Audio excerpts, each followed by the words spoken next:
कक्षा 11वीं विषय गणित अध्याय 10 सरल रेखा।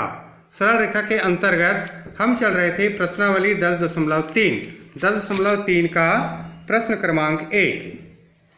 समीकरण को ढाल एवं अंतःखंड के रूप में व्यक्त कीजिए। आपको दिया है समीकरण x धन 7y बराबर 0। ये दिया गया समीकरण x धन 7y बराबर 0, तो 7y बराबर माइनस एक्स या y बराबर माइनस एक्स बटे 7 धन कुछ नहीं मतलब 0। समीकरण नंबर ए। y बराबर एम एक्स प्लस सी से तुलना करने पर m बराबर ऋण 1 बटे 7, c बराबर 0। समीकरण नंबर 1 अभिष्ट ढाल और अंतःखंड रूप है।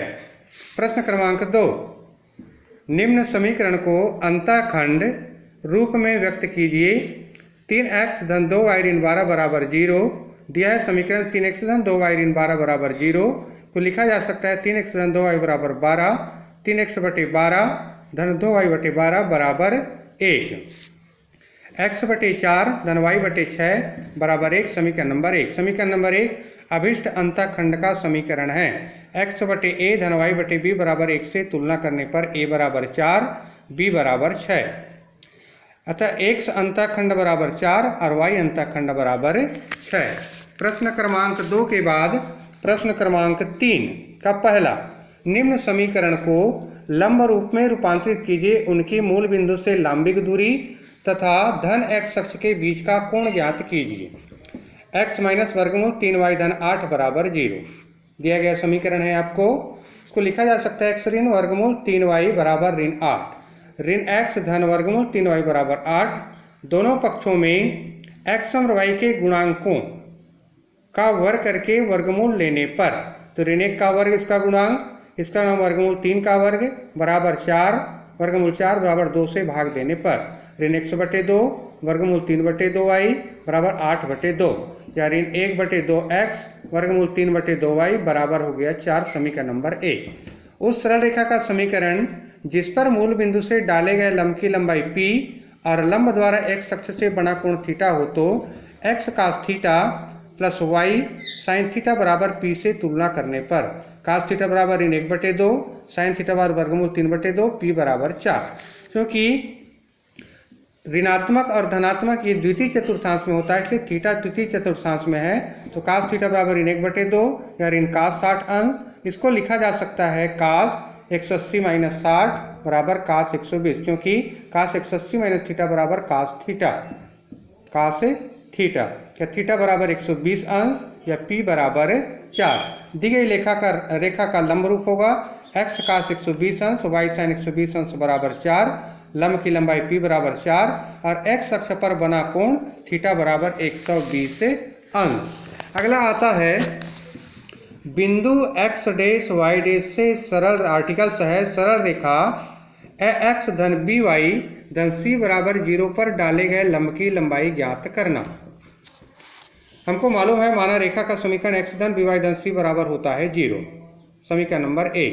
समीकरण नंबर 1 को x बटे a धन y बटे b बराबर 1 के रूप में लिखने पर x धन by बराबर ऋण c या x बटे माइनस c बटे a धन y बटे माइनस c बटे b बराबर 1। क्योंकि ये चित्र है x अक्ष y अक्ष और इस पर एक सरल रेखा है a और b, डाला गया है लंब q बिंदु से p और q। इसका निर्देशांक x डैश और y डैश, तो यहाँ पर काटा गया अंतःखंड जो है ऋण c बटे a और y निर्देशांक 0। यहाँ पर काटा गया अंतःखंड में x निर्देशांक 0 और y निर्देशांक c बटा है a। तो x अक्ष पर काटे गए अंतःखंड a के निर्देशांक a माइनस c बटे a 0 और y का निर्देशांक होगा b 0 माइनस c बटे a। माना रेखा ए बी पर बिंदु x डैश y डैश से ए बी पर डाला गया लंब बराबर त्रिभुज ए पी ए बी का क्षेत्रफल, पी ए और बी का क्षेत्रफल। त्रिभुज का क्षेत्रफल बराबर हमको मालूम है 1 बटे 2 x1 ब्रैकेट में y2 minus y3 plus x2 y3 minus y1 plus x3 y1 minus y2। इसलिए लंब की लंबाई p बराबर पी क्यू बराबर ए एक्स डैश धन बी वाई डैश धन c बटे वर्गमूल a स्क्वायर धन b स्क्वायर होता है। ये डाले गए लंब की लंबाई का सूत्र है। यदि x डैश और y डैश मूल बिंदु 0 पर लंब हो तो लंब की लंबाई c बटा होता है वर्गमूल a स्क्वायर धन b स्क्वायर। अगला आता है दो समांतर रेखाओं के बीच की दूरी ज्ञात करना। एक समकोणीय अक्ष पर दो समांतर रेखा, एक ए बी और दूसरा पी और क्यू है। पी से लेकर यहाँ तक की दूरी जो है ओ से लेकर यहाँ तक दूरी P1 और ये है दूरी P2। माना कि एक्स धन बी वाई धन सी बराबर 0 समीकरण नंबर 1, एक्स धन बी वाई धन सी डैश बराबर है 0 समीकरण नंबर 2। दो सरल रेखाओं का समीकरण जो एक दूसरे के समांतर है तथा 0 0 से डाले गए लंब की लंबाई P1 बराबर सी बटे वर्गमूल ए स्क्वायर धन बी स्क्वायर और P2 बराबर होगा सी डैश बटे वर्गमूल ए स्क्वायर धन बी स्क्वायर। बीच की दूरी d बराबर P1 माइनस P2, तो d बराबर आएगा c माइनस सी डैश बटे वर्गमूल ए स्क्वायर धन बी स्क्वायर। इसी तरह से अगला होता है प्रश्न क्रमांक आता है 4। बिंदु ए ऋण 1 और 1 से रेखा 12 ब्रैकेट में x धन 6 ऋण 5 y ऋण 2 के बीच की दूरी ज्ञात कीजिए। माना दिए गए रेखा का समीकरण 12 x धन ब्रैकेट में x धन 6 5 गुणित y ऋण 2, ठीक ब्रैकेट हटाएंगे तो 12x धन 12 6 के 72 5 गुणित y 5y और 5 दूनी 10, 12x ऋण 5y धन हो जाएगा पक्षांतर करने पर 82 बराबर 0। क्योंकि डाले गए लंब की लंबाई Pm बराबर ax धन प्लस by1 प्लस c बटे वर्गमूल a स्क्वायर धन b स्क्वायर। a बराबर 12, b बराबर ऋण 5, c बराबर 82, x1 बराबर आपको दिया है ऋण 1 और y1 बराबर दिया है 1, y1 बराबर 1। इसलिए Pm बराबर 12 गुणा ऋण 1 धन ऋण 5 गुणा 1 धन 82 बटे वर्गमूल 12 का वर्ग धन ऋण 5 का वर्ग, ऋण 12 ऋण 5 धन 82 बटे वर्गमूल 144 धन 25 बराबर 65 बटे 169 या बराबर 65 बटे 13 बराबर 5 इकाई। क्वेश्चन नंबर 5, x अक्ष पर बिंदुओं को ज्ञात कीजिए जिनकी रेखा x बटे 3 y बटे 4 बराबर 1 से दूरी 4 इकाई है। दिया है रेखा का समीकरण x बटे 3 धन y बटे 4 बराबर 1। इसको लिखा जा सकता है 4x धन 3y बराबर 12, 4x धन 3y ऋण 12 बराबर 0 समीकरण नंबर 1। माना x अक्ष पर कोई बिंदु h और 0 है, अतः बिंदु h0 से डाले गए लंब की लंबाई बराबर आपको दिया गया है 4 दूरी।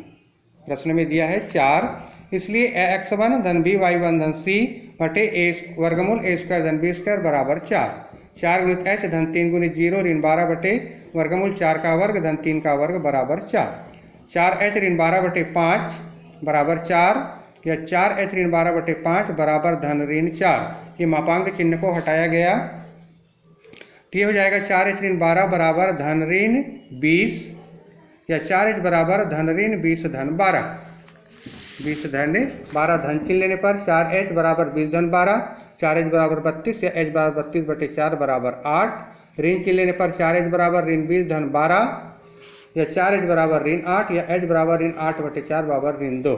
अतः एक अक्ष पर स्थित बिंदु ऋण 2 और 0 तथा 8 और 0 है।